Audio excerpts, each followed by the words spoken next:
नमस्कार विद्यार्थी मित्रांनो, आज आपण लॉ ऑफ डिमांड बघतोय. लॉ ऑफ डिमांडचं पूर्ण डिटेलमध्ये नाही, पण थोडक्यामध्ये आपल्याला शॉर्ट रिव्हिजन बघायचे. थोडक्यात म्हणजे काय नक्की लक्षात म्हणजे बोलतो ना, रॅपिड रिव्हिजन कशी करणार त्यासाठी घेतलेलं आहे आपण. लॉ ऑफ डिमांड हा कोणी मतलब चल थोडं हिंदीमध्ये बोलूया, कारण खूप अशा मित्रांची रिक्वेस्ट पण होती त्यासाठी. लॉ ऑफ डिमांड किसने इंट्रोड्यूस किया था? Law of demand introduce by professor Alfred Marshall. उन्होंने एक बुक में मेंशन किया था, प्रिंसिपल्स ऑफ इकोनॉमिक्स, उनके बुक्स. ठीक है, तो उनके हिसाब से स्टेटमेंट क्या है लॉ ऑफ डिमांड का? देखो, अदर थिंग्स बीइंग इक्वल. अभी अदर थिंग्स मतलब कौन से? वही other factors, level of income, size of population, price of substitute goods. ये जो फैक्टर्स है या फिर अदर थिंग्स है, वो क्या होने चाहिए? कांस्टेंट होने चाहिए. वो क्या होने चाहिए? कांस्टेंट. उसी को हम क्या बोलते हैं? Other things being equal, higher the price of commodity. देखो यहाँ पे मेंशन किया, higher the price of a commodity, smaller is the quantity demanded. मतलब अगर प्राइस ज्यादा रहेगा तो क्वांटिटी डिमांडेड क्या रहेगा? कम रहेगा. And lower the price of commodity, यहाँ पे लिखा है lower the price of commodity, larger is the quantity demanded. Larger मतलब अगर प्राइस कम है तो क्वांटिटी डिमांडेड क्या रहेगा? ज्यादा. और उसी का मतलब क्या कि दोनों का डायरेक्शन अगर आप देखोगे तो अपोजिट डायरेक्शन मिलेगा. इन शॉर्ट देवर क्या शो करते हैं कि हाँ, there is inverse relationship between price and quantity demanded. वही अगर हम डिमांड शेड्यूल में रिप्रेजेंट करना है ग्राफ में, तो आपको किस तरह से करना है वो भी बताया यहाँ पे. मैंने देखो टेबल देखो 50, 40, 30, 20, 10, 1, 2, 3, 4, 5. आपको याद मेमोराइज करने के लिए भी आसान हो जाएगा. टेक्स्ट बुक का यूज किया, ज्यादा कुछ हमने चेंज नहीं किया है. और यहाँ पे डिमांड का एक इंपॉर्टेंट कंसेप्ट आपको याद रखना पड़ता है कि डिमांड का निगेटिव स्लोप होता है.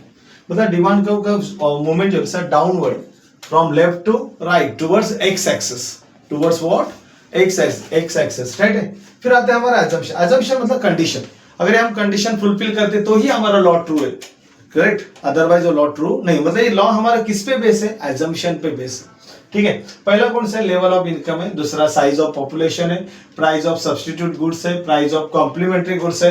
Expectation about future price, taste habit, preference है. टैक्सेशन पॉलिसी है. क्लाइमेटिक कंडीशंस है. इवन आपके जो डिटरमिनेंट्स ऑफ डिमांड का जो क्वेश्चन है उसमें भी ये पॉइंट्स है. ठीक है, तो हम इसके बारे में डिटेल में बात करने वाले नहीं है.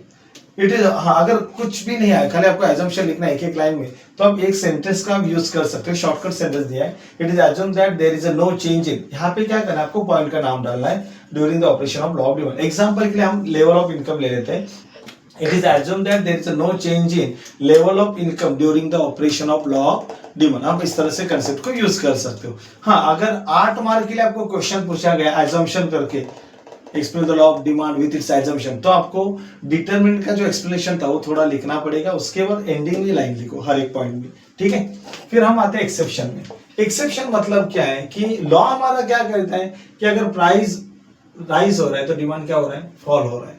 यहाँ पे उल्टा है, प्राइस राइज हो रहा है तो डिमांड भी राइज हो रहा है. प्राइस फॉल हो रहा है तो डिमांड भी फॉल. तो ऐसे कंडीशन को हम क्या बोलते हैं? एक्सेप्शन.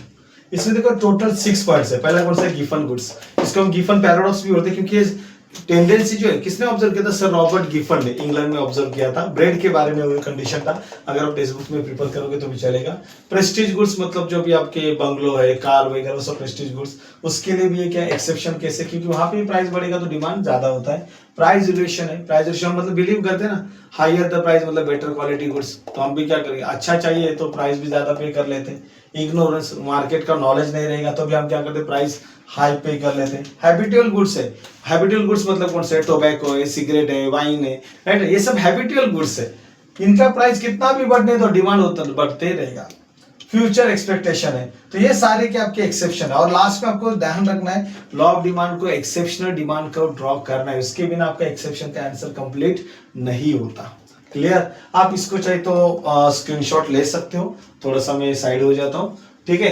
और मैं भी आपका इसका इमेज जो है आपको डिस्क्रिप्शन में, इवन कमेंट में भी इसका डिस्क्रिप्शन मतलब पूरा लिंक दे दूंगा जहां से आप डाउनलोड कर सकते हो. शॉर्टकट में याद कैसे रखिए लॉ ऑफ डिमांड को. ठीक है. अगर आपको वीडियो पसंद आया तो लाइक करो, सब्सक्राइब करो. ठीक है. बाय.